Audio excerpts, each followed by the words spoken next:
बाजार में क्या हो रहा है, इस पर भी लगातार फोकस है और इस पर भी आपको रणनीति बताने के लिए कमोडिटी एक्सपर्ट अब हमारे साथ जुड़ गए हैं। भूपेश शर्मा है हमारे साथ कमोडिटी बाजार पर विस्तार से बातचीत करने के लिए। भूपेश, गुड मॉर्निंग, स्वागत है आपका 18 आवर स्वदेश पर। शुरुआत सोने चांदी की चाल से ही करना चाहेंगे।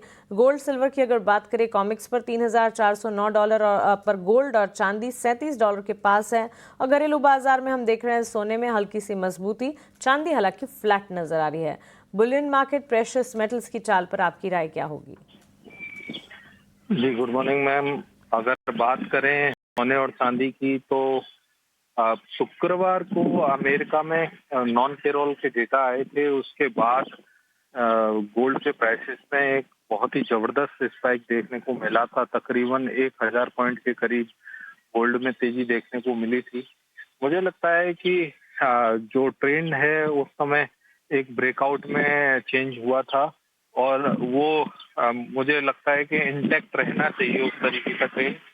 तो मेरी सलाह यहाँ पर रहेगी कि गोल्ड में 99,700 के आसपास भारतीय अक्टूबर बाजार में खरीदारी करनी चाहिए। 99,450 का स्टॉप लॉस डालकर 99,900 और 1,02,50 का लक्ष्य यहाँ पर संभावित रहेगा। वहीं सिल्वर की बात करें तो सिल्वर में भी एक अच्छा करेक्शन पिछले वीक आ चुका था और वही नॉन पेरोल के डेटा आने के बाद सिल्वर में भी एक डिसेंट पुल बैक देखने को मिला था। तो मुझे लगता है कि सिल्वर में 1,95,100 के आसपास खरीदारी करें, 1,88,100 का स्टॉप लॉस लगाएं, 1,10,500, 1,11,200 के लक्ष्य यहाँ भी संभावित हो सकते हैं।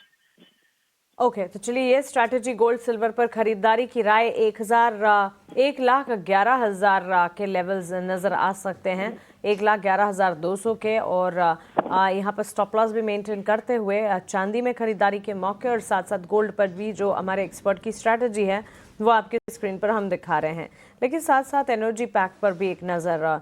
और भूपेश जी, सितंबर में ओपेक प्लस देशों के उत्पादन बढ़ाने के फैसले से हमने देखा आधे % की गिरावट कच्चे तेल की चाल में देखने को मिली है। $69 बैरल के आसपास ब्रेंट क्रूड और घरेलू बाजार में भी करीब 3% की गिरावट हम देख चुके हैं कच्चे तेल की चाल में। क्रूड और साथ साथ नेचुरल गैस पे भी अगर कोई स्ट्रैटेजी है तो बताइए। जी, ओपेक का डिसीजन आने के बाद कच्चे तेल में एक अच्छी गिरावट ऊपर के भाव से देखने को मिली और ये अगर उत्पादन का सब्जेक्ट अगर हटा दें तो जैसे जैसे मैंने पिछली बार भी बोला है कि अगर यूएस का जो डाउ जोन्स के कंपैरेटिव अगर क्रूड का चार्ट देखते हैं तो हमेशा ही मुझे ये लगता है कि जैसे जैसे वो बाजार जब हाई बनाता है तो क्रूड ऑयल का बाजार भी नीचे नहीं रहता। तो इसका सीधा सीधा असर मुझे लगता है कि ऑलरेडी बाजार करेक्ट हो चुके हैं। 5,850 के आसपास इसमें कहीं भी अवसर मिलता है तो खरीदारी करनी चाहिए और नीचे में 5,800 का स्टॉप लॉस फॉलो करें।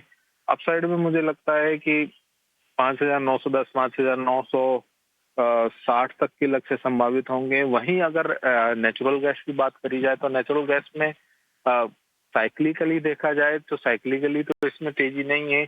कई बार इसमें पुल बैक समय समय पर आते रहते हैं। तो 272, 273 के आसपास बाजार मिलता है तो वहां पर बिकवाली की सलाह रहेगी, जिसमें स्टॉप लॉस 277 के ऊपर का रखें। नीचे में मुझे लगता है कि यहाँ पर 268 और 265 का लक्ष्य संभावित हो सकता है। तो नेचुरल गैस और क्रूड पर एक टेक 5,910 पहला टारगेट नजर आ सकता है। क्रूड में 5,960 तक के लक्ष्य भी देखने को मिल सकते हैं। बाय कॉल इनिशिएट करने की राय और 5,800 का एक स्टॉप लॉस आपको लगाना होगा। भूपेश जी, बेस मेटल्स की चाल पर भी एक फोकस कर लेते हैं और जो ट्रेंड हमने देखा है पिछले दिनों बेस मेटल्स में, कॉपर में आधा % तक की तेजी जरूर नजर आई, लेकिन अदरवाइज सारे बेस मेटल्स में बिकवाली है। एल्यूमिनियम, लेड, जिंक लाल निशान के साथ ट्रेंड करते हुए बेस मेटल्स की चाल कैसी लगती है? बेस मेटल्स में बात करें तो कॉपर के बाजार में मुझे लगता है कि 875 एक अच्छा लेवल हो सकता है। 875 के आसपास कहीं भी बाजार मिलता है तो वहां पर रहना खरीदारी की सलाह रहेगी।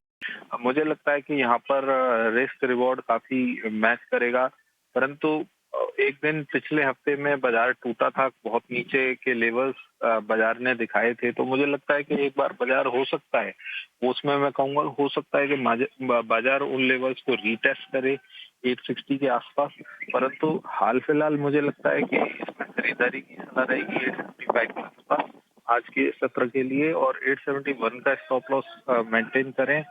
879 और 884 के लक्ष्य इसमें संभावित रहेंगे।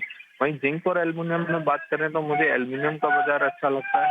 एल्युमिनियम के बाजार में कहीं नीचे में भाव मिलते हैं, 249 के आसपास का दाम है, तो यहाँ 248 के आसपास मिलता है तो खरीदारी करें। 246 का स्टॉप लॉस लगाकर 251 253 के लक्ष्य संभावित रहें।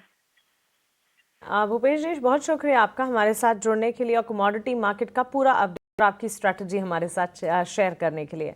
सो बाजार खुलने के साथ साथ नॉन एग्री कमोडिटी और एग्री कमोडिटी पर भी लगातार हमारा फोकस रहेगा। 10 बजे